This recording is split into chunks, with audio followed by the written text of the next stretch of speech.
In the early years of the 19th century, the southern lands of America burned beneath an unforgiving sun.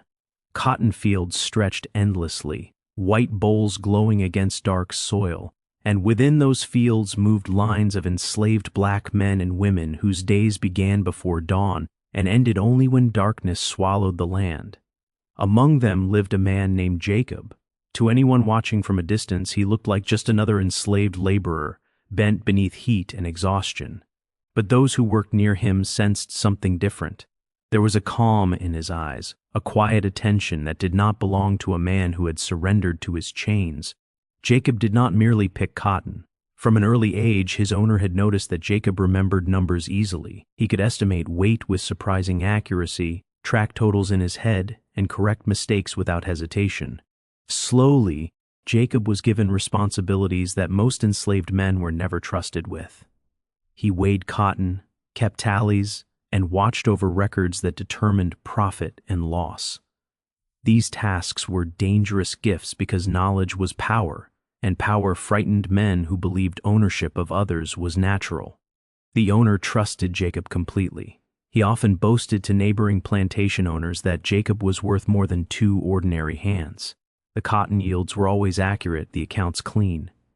There were never shortages when Jacob was involved. The owner believed this loyalty was proof that Jacob knew his place. What he did not know was that Jacob's obedience was not submission, it was patience.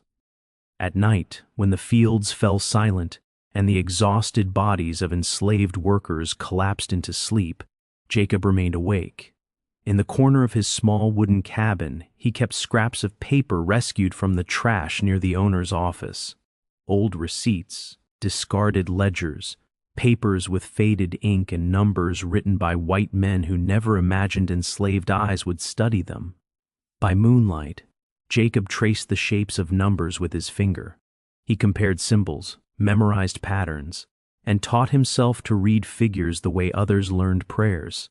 No one had taught him. No one had permitted him. He learned because survival demanded more than strength. It demanded foresight. Each number, he understood, felt like a door unlocking inside his mind. He did not yet know where those doors led, but he believed, deeply, that knowledge could weaken iron chains. Years passed. Seasons changed. Jacob grew older, steadier, more careful. During the day he worked for the plantation. In the margins of his life he worked for himself. When overseers needed extra hands weighed or counted, Jacob volunteered. When nearby farms needed help with simple accounting or measuring shipments, Jacob went quietly and returned with a few coins hidden in his shoe or wrapped in cloth. Every coin mattered. He never wasted them, never spoke of them. He buried them in a small wooden box beneath loose earth behind his cabin. That box became his secret heartbeat. At night he would dig it up, count the coins again and again, then bury them as carefully as a man laying a child to rest. Each coin was not money to him. It was time, sacrifice, and hope pressed into metal. Jacob lived with fear every day. If the owner discovered the money, it would be taken instantly.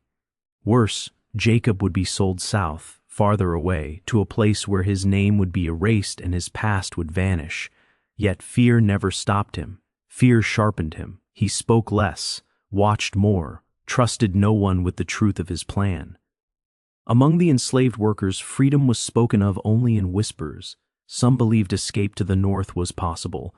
Others said it was a lie told to keep hope alive. Jacob listened but rarely spoke. His dream was not built on rumors or miracles. It was built on law, weak law, cruel law, but law that allowed a narrow, almost invisible path.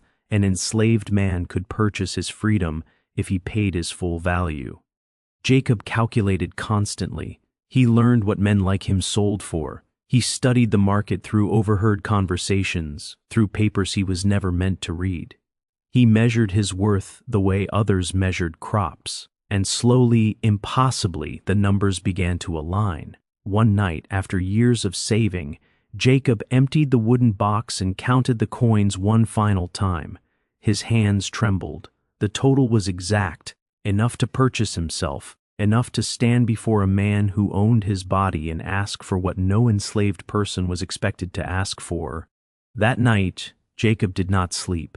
He sat outside his cabin and watched the sky lighten. His chest felt heavy, not with fear, but with the weight of possibility. If the owner refused, everything could be lost. If the owner agreed, Jacob knew freedom would not be gentle. The world beyond chains was still hostile, still violent, but it would be his. At sunrise, Jacob walked to the main house. He carried the coins wrapped in cloth, held tightly against his chest. The owner sat on the porch, smoking, relaxed in the comfort of power. When Jacob placed the bundle on the table and unfolded it, the sound of metal echoed sharply in the quiet morning. The owner laughed, loudly, cruelly. A slave buying himself was, to him, a joke. But Jacob did not flinch. He did not raise his voice. He spoke only of numbers, of value, of law. The owner's laughter faded as he counted the coins himself. The total was correct, perfect.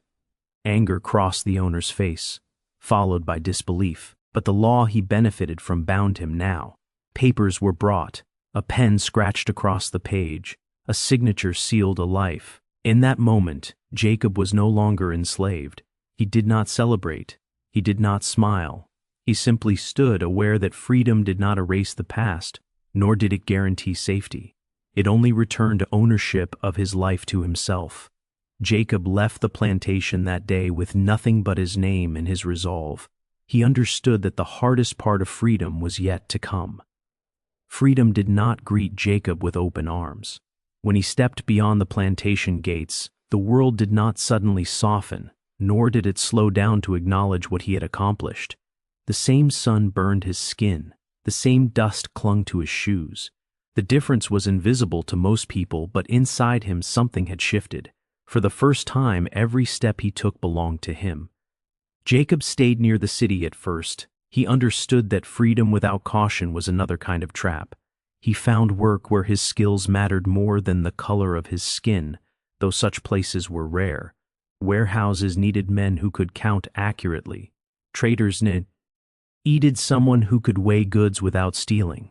Jacob worked quietly, efficiently, and without complaint. Slowly his name began to circulate, not loudly, not proudly, but with respect.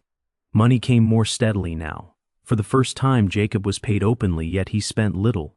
He lived simply, rented a narrow room, and kept his habits unchanged.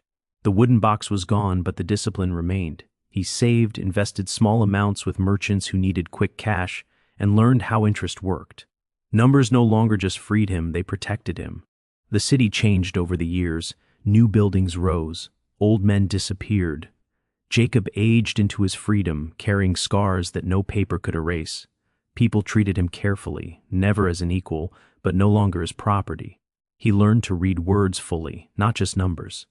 At night, he studied contracts, debts, and laws. He wanted to understand the machinery of power, not to control it, but to survive within it. Then came the rumor. A plantation owner had collapsed financially. Debts unpaid, land seized, crops lost to bad seasons and worse decisions. Jacob did not react at first. Names like that were common. White men failed often, though the consequences were rarely the same. But then he heard the name spoken clearly, unmistakably. It was his former owner. Jacob sat still as the news settled inside him. He felt no rush of joy, no hunger for revenge, only a quiet awareness of symmetry. The man who once owned his body now stood on the edge of ruin. And Jacob understood something then that surprised even him. He felt nothing like hatred. Opportunity followed quickly. Merchants whispered that the former owner needed Oni desperately. Banks would not help him. Friends had vanished. His land was nearly gone, but not entirely. There was still value there, enough to tempt someone with capital and patience. Jacob thought carefully. He reviewed numbers, risks, and outcomes. This was not an emotional decision. It was a practical one. He arranged the loan through intermediaries. Contracts were drafted. Conditions were clear, legal, cold, fair. When the former owner arrived to sign the papers, he did not recognize Jacob at first. Age and hardship had changed him. His back bent differently now. His confidence was fractured. When their eyes finally met, confusion crossed the man's face, followed by recognition so sharp it felt like a wound reopening. The room fell silent. The owner's mouth opened, then closed. He looked at Jacob not as property, not as labor, but as a man whose presence made no sense in the shape the world was supposed to have. Jacob did not smile. He did not gloat. He spoke calmly, explaining terms, interest, repayment. The former owner listened, sweating, nodding. Pride had abandoned him. Survival had replaced it. When the papers were signed, the former owner hesitated. His voice trembled as he asked the question he had been avoiding. "Why?" he said. "Why help me?" Jacob studied him for a long moment. He saw not power, not cruelty, but weakness, a man reduced to what he truly was when the world stopped protecting him. "I bought my freedom," Jacob said quietly. "I did not sell my humanity." The words hung between them, heavier than any threat could have been. Jacob left the meeting and returned to his life. He did not follow the former owner's downfall closely, nor did he celebrate his struggle. The loan was repaid slowly. Some land was saved, some was lost. That was business. That was life. As years passed, Jacob became something rare, a man who had been enslaved, who had freed himself, and who now lived without bitterness. People asked him how he endured, how he forgave. He never spoke of forgiveness. To him, forgiveness implied debt. He believed in balance. Freedom had taught him something deeper than revenge ever could. Power could change hands. Circumstances could reverse. But character was the only thing that truly belonged to a man. When Jacob grew old, children sometimes gathered near him, curious about his quiet strength. He taught them numbers. He taught them patience. He taught them that freedom was not a gift handed down, but a cost paid daily through discipline and dignity. When he died, there were no monuments, no grand speeches. But contracts he had signed remained fair. Debts he forgave were remembered. And his story moved quietly from mouth to mouth, not as a legend of anger, but as proof that a man could rise without becoming what once crushed him. Jacob had purchased his freedom, and in doing so he had preserved something far rarer, his soul.